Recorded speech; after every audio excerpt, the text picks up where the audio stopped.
दोस्तों, आज के इस विश्लेषण में हम एक बहुत ही रहस्यमयी और गहरी पौराणिक कथा की दुनिया में उतरने वाले हैं। आज हम किसी लंबी चौड़ी भूमिका से शुरुआत नहीं करेंगे, बल्कि सीधे उस महाकाव्य में चलेंगे जो कर्म, भाग्य और नियति के सबसे बड़े रहस्यों पर से पर्दा उठाता है।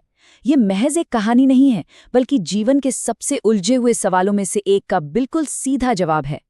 आइए सीधे शुरू करते हैं। क्षीर सागर की असीम शांति के बीच माता लक्ष्मी गहन विचार में बैठी थीं और उन्होंने भगवान विष्णु से एक ऐसा ब्रह्मांडीय प्रश्न पूछ लिया जिसने इस पूरे आख्यान की नींव रखी। उन्होंने पूछा, प्रभु, इस पूरे संसार में सबसे बड़ा दान आखिर है कौन सा? वो कौन सा कर्म है जिसे करने से पूर्ण पुण्य की प्राप्ति होती है? तो ये था वो सबसे बड़ा ब्रह्मांडीय प्रश्न, संसार का सबसे बड़ा दान। और भगवान विष्णु ने इसका उत्तर कोई सीधा साधा तथ्य बताकर नहीं दिया, बल्कि उन्होंने एक श्रापित आशीर्वाद की कहानी सुनाई। आइए इस राजा के दुख को समझते हैं। जरा सोचिए, एक ऐसा धर्मपरायण और न्यायप्रिय राजा जिसके पास अपार सुख समृद्धि है लेकिन संतान नहीं है। एक दिन जब राजा और रानी मंदिर जा रहे थे तो सड़क पर झाड़ू लगा रही एक महिला ने उन्हें देखकर तुरंत अपना चेहरा फेर लिया। क्यों? क्योंकि उस समय समाज में ये अंधविश्वास था कि सुबह सुबह किसी निसंतान का चेहरा देखना अशुभ होता है। इस बात ने राजा को अंदर तक तोड़ दिया। उन्होंने विशाल यज्ञ करवाए जो पूरी तरह विफल रहे। आखिर में हताश होकर राजा वन में एक महान तपस्वी के पास पहुंचे। महात्मा ने अपनी सिद्ध दृष्टि से देखकर एक बहुत ही कठोर सच बताया। राजा के पूर्व जन्म के घोर पाप के कारण उनके भाग्य में संतान का योग था ही नहीं। राजा की वो तड़प देखकर महात्मा का हृदय पसीज गया। उन्होंने आशीर्वाद के रूप में खास खीर दी। लेकिन यहीं पर कहानी में सबसे बड़ा और दर्दनाक मोड़ आता है। महात्मा ने कहा, पुत्र तो प्राप्त होगा, लेकिन उसकी उम्र केवल 20 वर्ष ही होगी। बस इस एक बात ने कहानी के जज्बात को चरम पर पहुंचा दिया। एक तरफ पिता बनने की असीम खुशी और दूसरी तरफ एक निश्चित मृत्यु का श्राप। अब कहानी में प्रवेश होता है एक बेहद खास किरदार का, हमारी धार्मिक राजकुमारी। समय के साथ उस आशीर्वाद से एक अत्यंत तेजस्वी राजकुमार का जन्म हुआ, शौर्यवीर।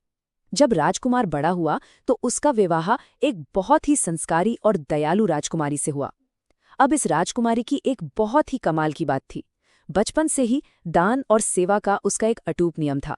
सुबह जल्दी उठना, पक्षियों को दाना डालना और द्वार पर आने वाले असहायों और साधु संतों को सम्मान से भोजन कराना।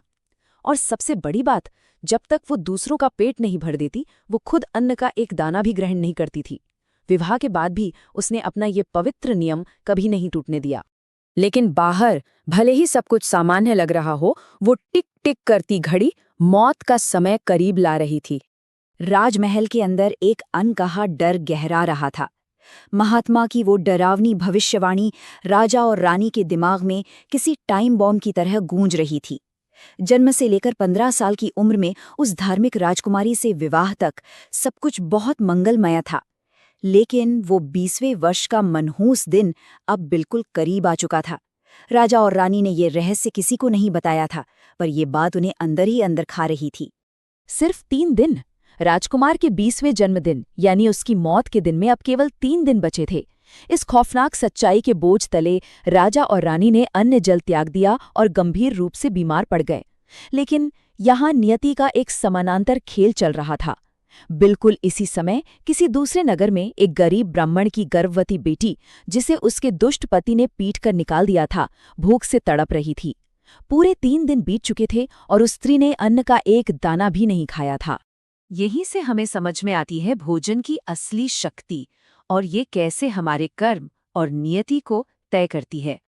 नियति की ये 2 अलग अलग रेखाएं अब एक ही बिंदु पर टकराने वाली थीं, और वह बिंदु था भोजन की अपार शक्ति।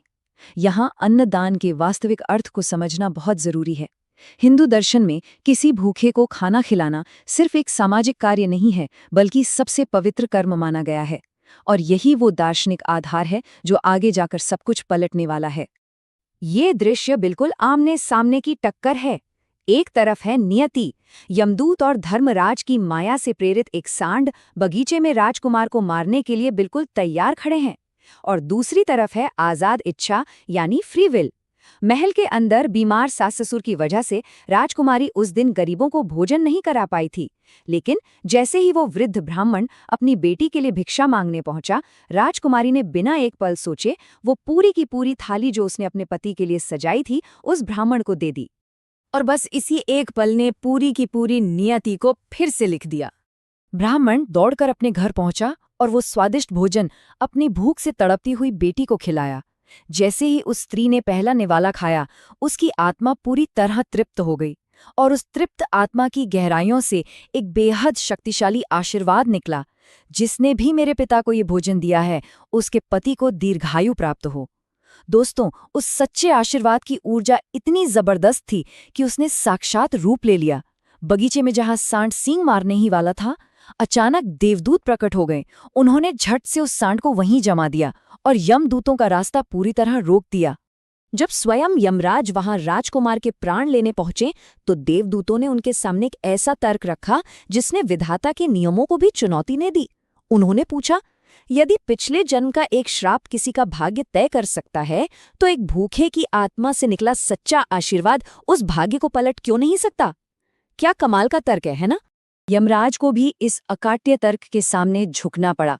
उन्होंने अन्नदान की सर्वोच्च शक्ति को स्वीकार किया और देवदूतों का सम्मान करते हुए यमराज ने राजकुमार शौर्यवीर की उम्र केवल 20 वर्ष से बढ़ाकर पूरे 100 वर्ष कर दी।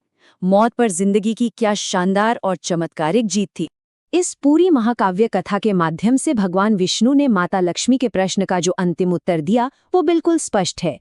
अन्नदान ही इस संसार का सबसे बड़ा दान है। किसी भूखे को भोजन कराना महान अश्वमेध यज्ञ के बराबर पुण्य देता है। और सबसे अहम बात, सच्ची करुणा और निस्वार्थ कर्म हमारी पहले से लिखी गई कठोर नियति को भी बदलने की ताकत रखते हैं। तो चलिए आज के इस विश्लेषण का अंत इस एक विचार के साथ करते हैं। जरा सोचिए, यदि केवल एक समय का भोजन किसी के मृत्यु के लेख को मिटाकर उसका भाग्य फिर से लिख सकता है, तो हमारी रोजमर्रा की छोटी छोटी दयालुता और हमारे कर्म हमारे भविष्य को किस तरह आकार दे रहे होंगे। ये वाकई में गहराई से सोचने वाली बात है, जो हमें हमेशा जरूरतमंदों की मदद करने के लिए प्रेरित करती है। इस सफर में साथ बने रहने के लिए बहुत बहुत धन्यवाद।